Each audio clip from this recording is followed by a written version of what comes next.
Hi, submarine friends.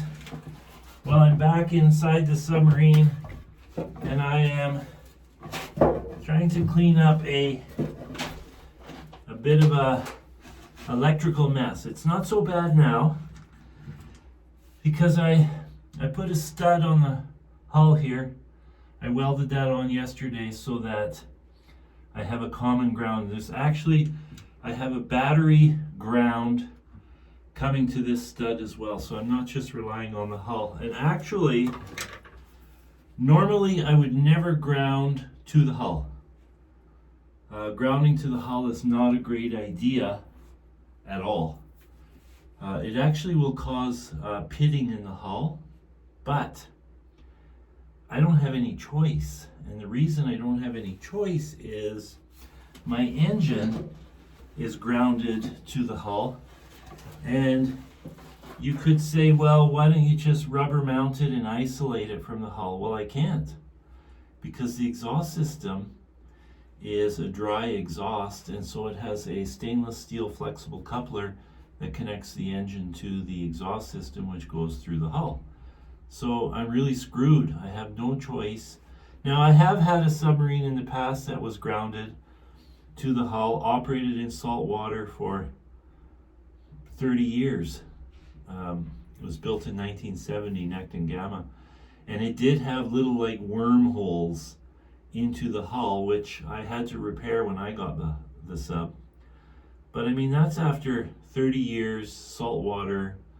So, I mean, it's not ideal, but I'm just gonna have to live with it. So anyways, because the engine's grounded, there's no point in struggling and not having this ground here. So because it's grounded anyways, I decided to ground it. So what I'm trying to do is clean this up. So it's already better. I made myself, I don't know if you can see this red thing here, it's just a piece of plastic.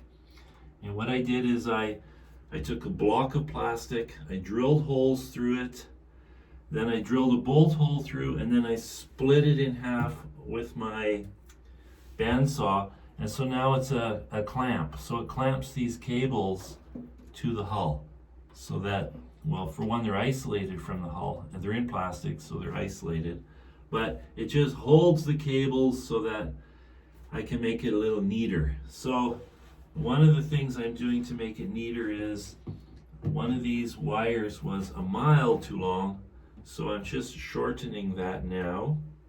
And so I need a piece of this stuff, and I need a connector, and oh, it needs to be longer. So I make all my connections waterproof. Now, marine applications dictate that we use tinned, sorry, I'm just trying to buy my tools and talk. We're supposed to use tinned wire, and I did not. I did not because, honestly, I didn't know any better. I've never used tin wire in a submarine. I built 8 submarines, never had a problem.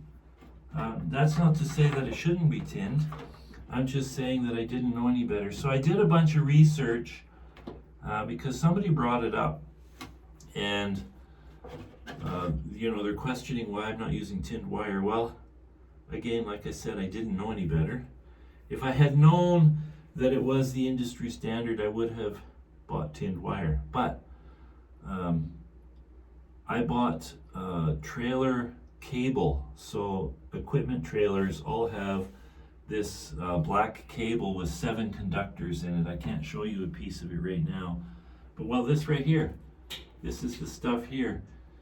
It's braided copper wire, and they're pretty finely braided, but not tinned.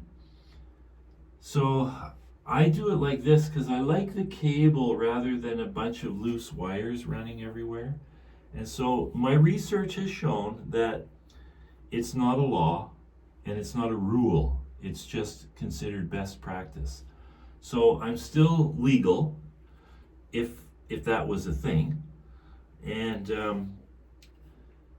as long as I seal my termination, so the ends, like what I'm doing right here. So for instance, I'm putting a cable connector in here,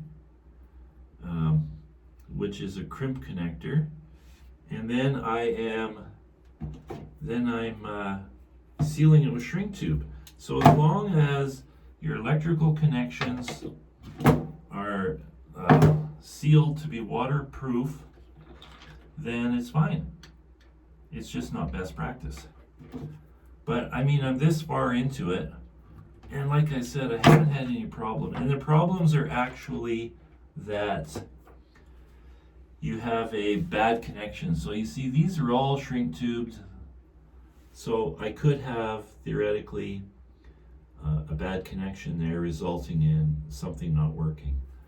I don't believe it's a fire hazard. I don't believe there's any hazards to it. It's just you would have a problem and it would be hard to diagnose. Well, in this case, in my submarine, all the wiring is very accessible. All the terminations are very accessible, so it would be very easy to diagnose a problem. So I'm not going to worry about it. I'm not going to change it. Oh, my shrink tube tank is all the way here. So I'm just going to carry on with my non-tinned wire and hope for the best. I really don't think I'm going to have a problem. I got scared though, because somebody said that it was a rule, that it's like a law, but it's not. I was quite careful to check that all out just yesterday and the day before. So I'm gonna get this shrink tubed here. I say it every single video. I love shrink tube. I mean, I do this regardless of best practice. I do it because I like it to be sealed up. It's got the glue in it. You see the glue oozing out the end, and it makes a much more reliable connection. So you see, this is now glued, so these wires can't pull out of that connector.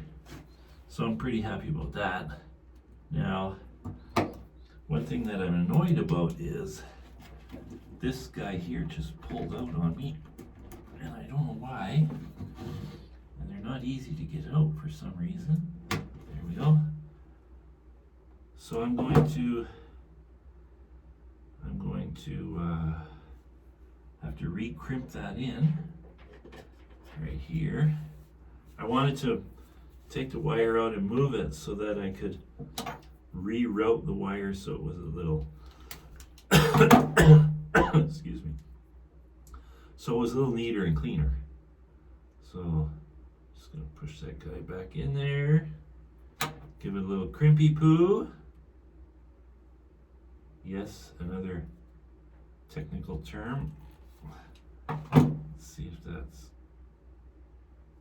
that seems pretty good. Give her an extra little oomph. Okay, so let's see if we can plug that guy back in. Let's just give a little test. So I gotta put the power back on, which comes from here. I had to disconnect it to get it, to remove it from the panel. Oh, I guess you gotta turn the battery power on. Whoa! Holy moly. So, interior lights. Okay, well, that's good. Forward light. That's working. That was the aft bilge pump. Forward bilge pump. And the scrubber is not working, but I did test it.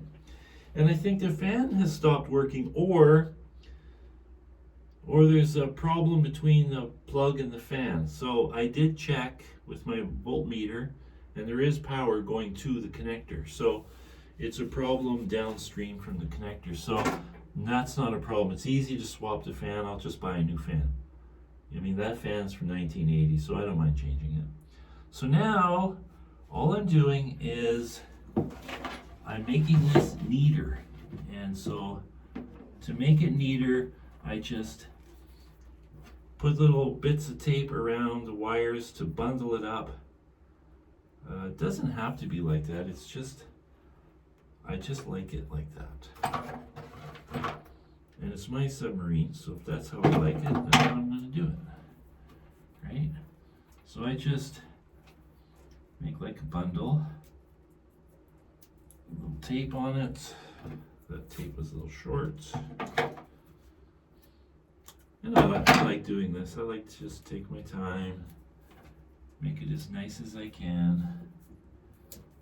I don't know what happened earlier. So well, I know what happened is I had the switches and then I changed to this. And because you're making that change now, all the wire lengths are wrong and they're crisscrossed and zigzagging and going all over the place. It just got messy, so we're just gonna clean it up here. And once I have this cleaned up, I'm not gonna put it back together yet because my wires coming in right here for the outside lights, I want to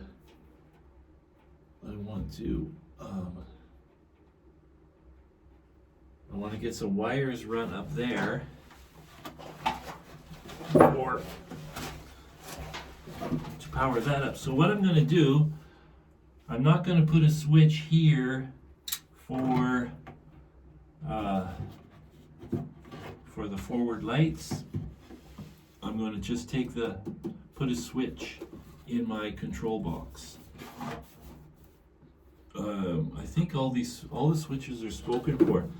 That's my problem. This is only 1, 2, 3, 4, 5 switches. 1, 2, 3, 4, 5, 6. Yeah, I should have got a six bank, but I'll just put a switch in here.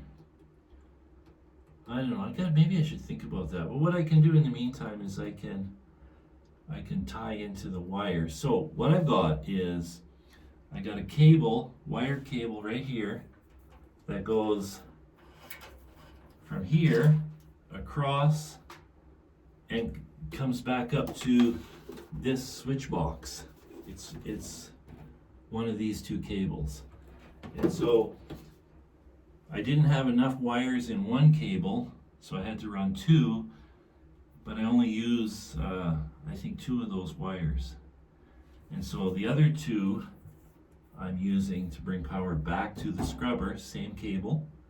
And now I've got these 2 wires that I can use to power up the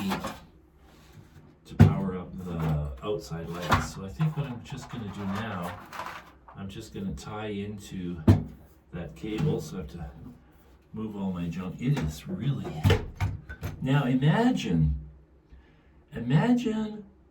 the submarines I built before that are literally, I mean, the last one I worked on, I didn't build it actually. I just bought a deep worker from Newtco Research, but it was a 2-person prototype that really didn't work out. It was just a dumb idea. I shouldn't say dumb idea. I should never say that. It was just a didn't work out very well idea where they married 2 deep workers together, one in front and one in the back. And what made it a bad idea to me is they put the pilot in the back and he can't see nothing, so he can't drive the thing. So what I did is I bought the hull. It was just a bare hull. And I bought that sub from them and I moved all the pilot controls forward because it's 2 deep workers put together. Everything from the back simply fits into the front.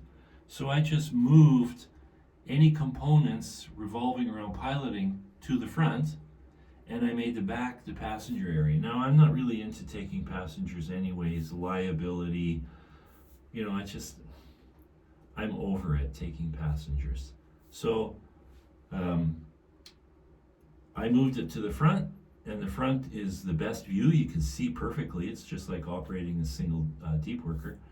And I added ballast tanks to it. So a deep worker submarine can only surface So the dome just breaches the surface, and that's it. The dome window that you look out, which is no good for a private guy like me, because you got to be able to get in and out of it. They just crane it in and out of the water. Well, I don't have a barge and crane at my disposal all the time.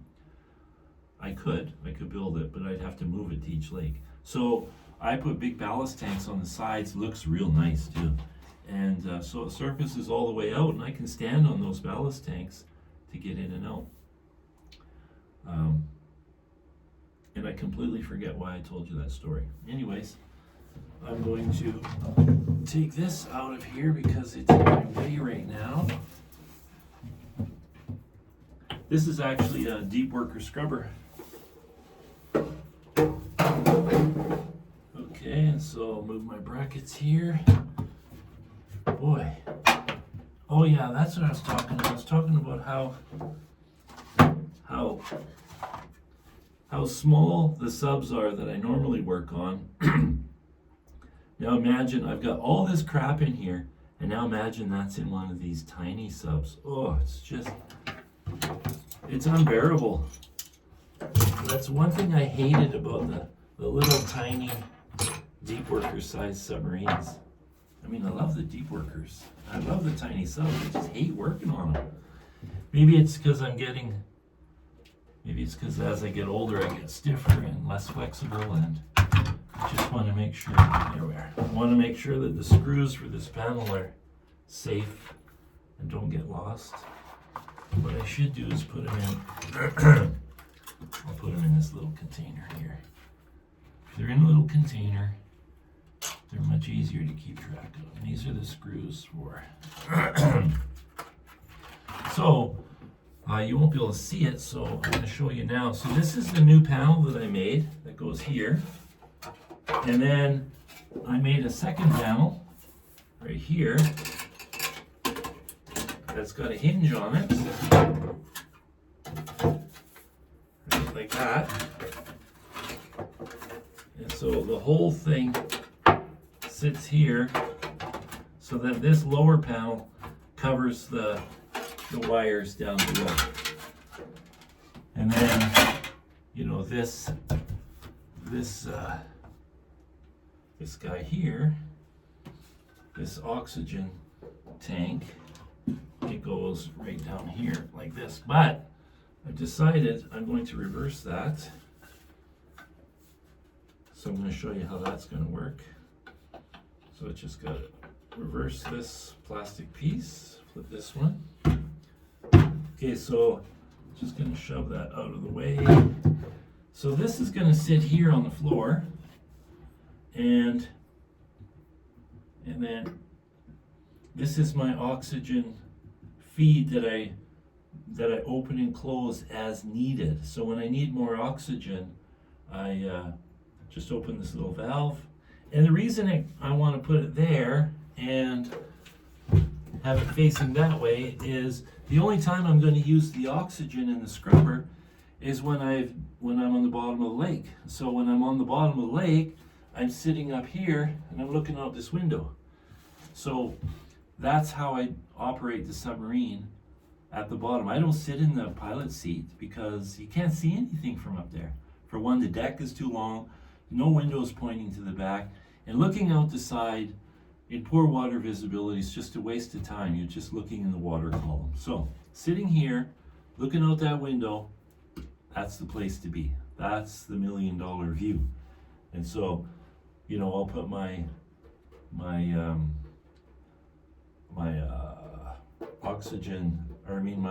altimeter right here to monitor the pressure, and then I'll have probably just a magnet hook for my oxygen meter. I just have a little oxygen meter that I carry. So anyways, that was a big long-winded nothing. So that cable that I need is tucked in right here, going across. Let me just move my camera up. Okay. So this is that cable. So all I'm going to do, I have it taped up at the moment because I tied into it already for the scrubber. So I just gotta cut that open.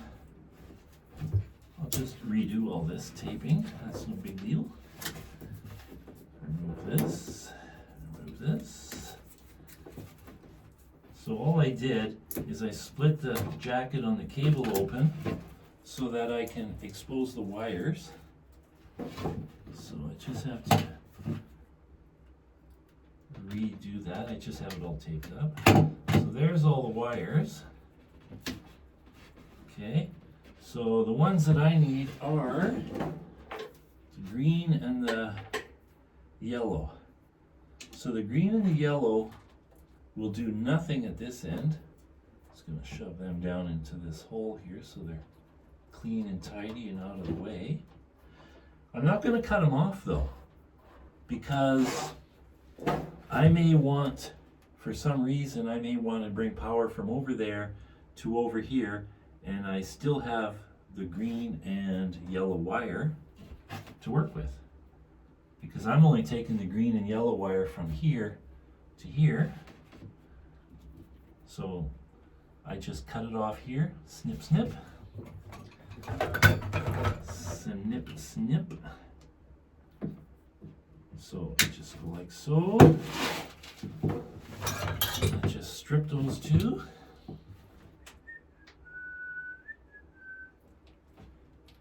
Easy peasy. So once I have everything completed inside, then I will take everything out. Well, sorry. By everything out, I mean I'm going to take all the floorboards out. I want to paint these 2x4 runners here, and I have to take the ballast bag out, clean up all the stuff that has fallen down from construction, vacuum it all out. If there's any areas that need some paint, I'll paint it. And then I have to put some steel plates in underneath for ballast weight. And then I can put it all back in. And then by then, it'll be ready for moving to the other shop to weld the back end on. And I was just talking to my wife about this. I'm going to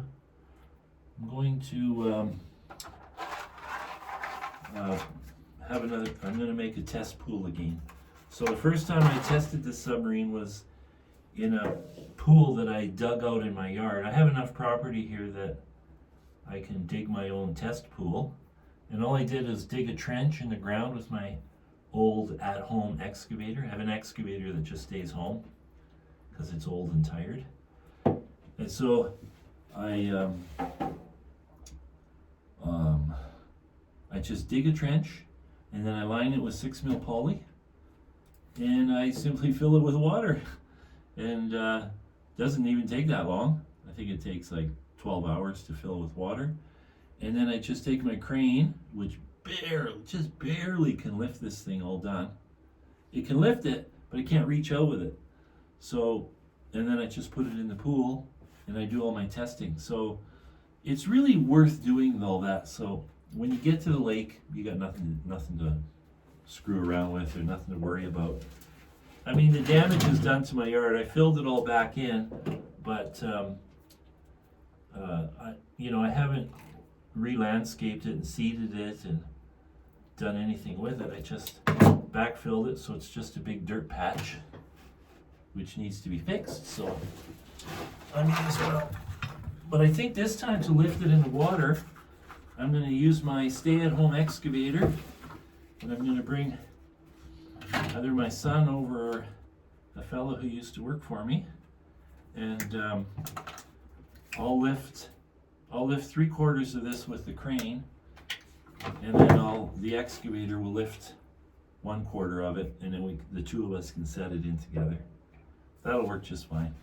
Okay, so I brought some donor wire here for bringing the power up to the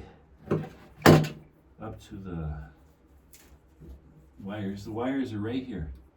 They're coming in right here. Now I don't want to make that connection right now because, well, I guess I could. I'm debating swapping this one out because I got a feeling that I may have damaged it, or maybe it was on the verge of being damaged or whatever. I don't know, but I'm not trusting it as much as I should. So I've got another one that's nice and solid. So I should just swap it out. Then I don't have to worry about it. I mean, if I have it, I might as well use it, right? Okay, so we're gonna go with purple. Let's go with purple and gray. Okay, so once I swap that out, the other thing is I have to put a plug in it, like a connector, so that I can locate which wires are the pair. So all I do is I put the plug connector in outside with the wires tied together. Then I come inside with my own meter and I check them all, and as soon as it beeps, then I know I've got the right wire. They're nice connectors. I mean, they're nice.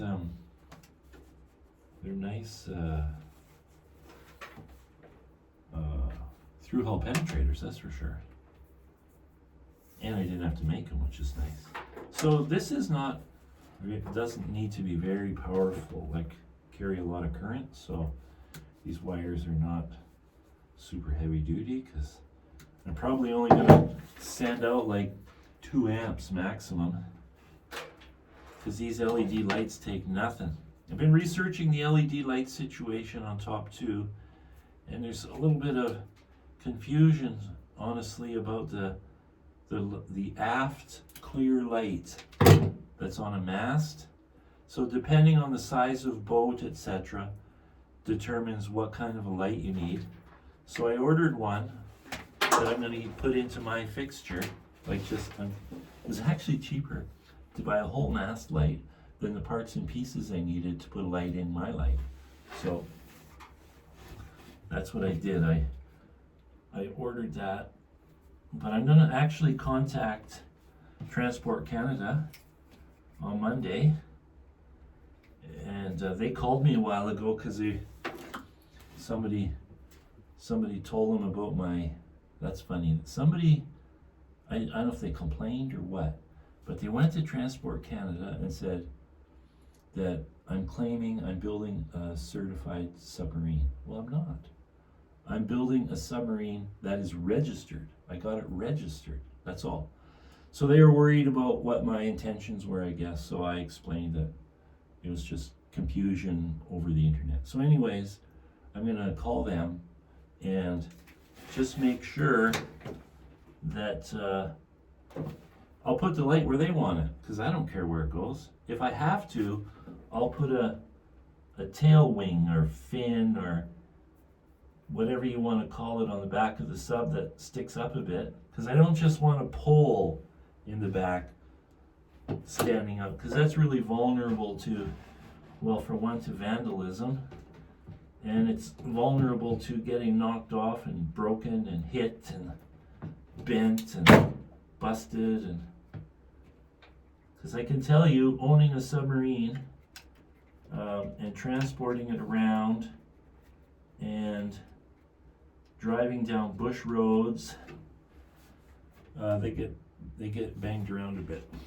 So I need to have it so that it's going to be nice and safe. So I'm just going to shrink tube these 2 wires now, and then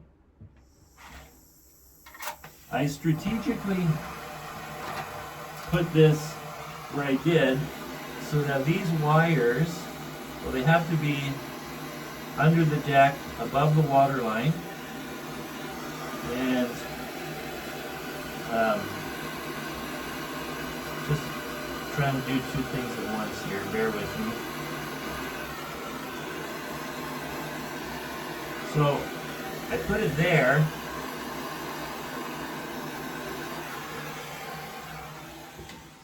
so that these wires can go. I'll drill a hole through the side of this ring so this wire can just go through there and run up behind that reinforcing ring. See, look at that. You see how clean that is? You don't see the wires. They're tucked away. They're safe. They won't get banged or hit or nothing. So that's what I'm gonna do. So now I gotta get what I need to drill a hole through there. And while I'm at it, I should swap this out so that I can connect it. So I'm gonna have to get out of here to do all of that. So I'm gonna call that the end of my video. Ciao.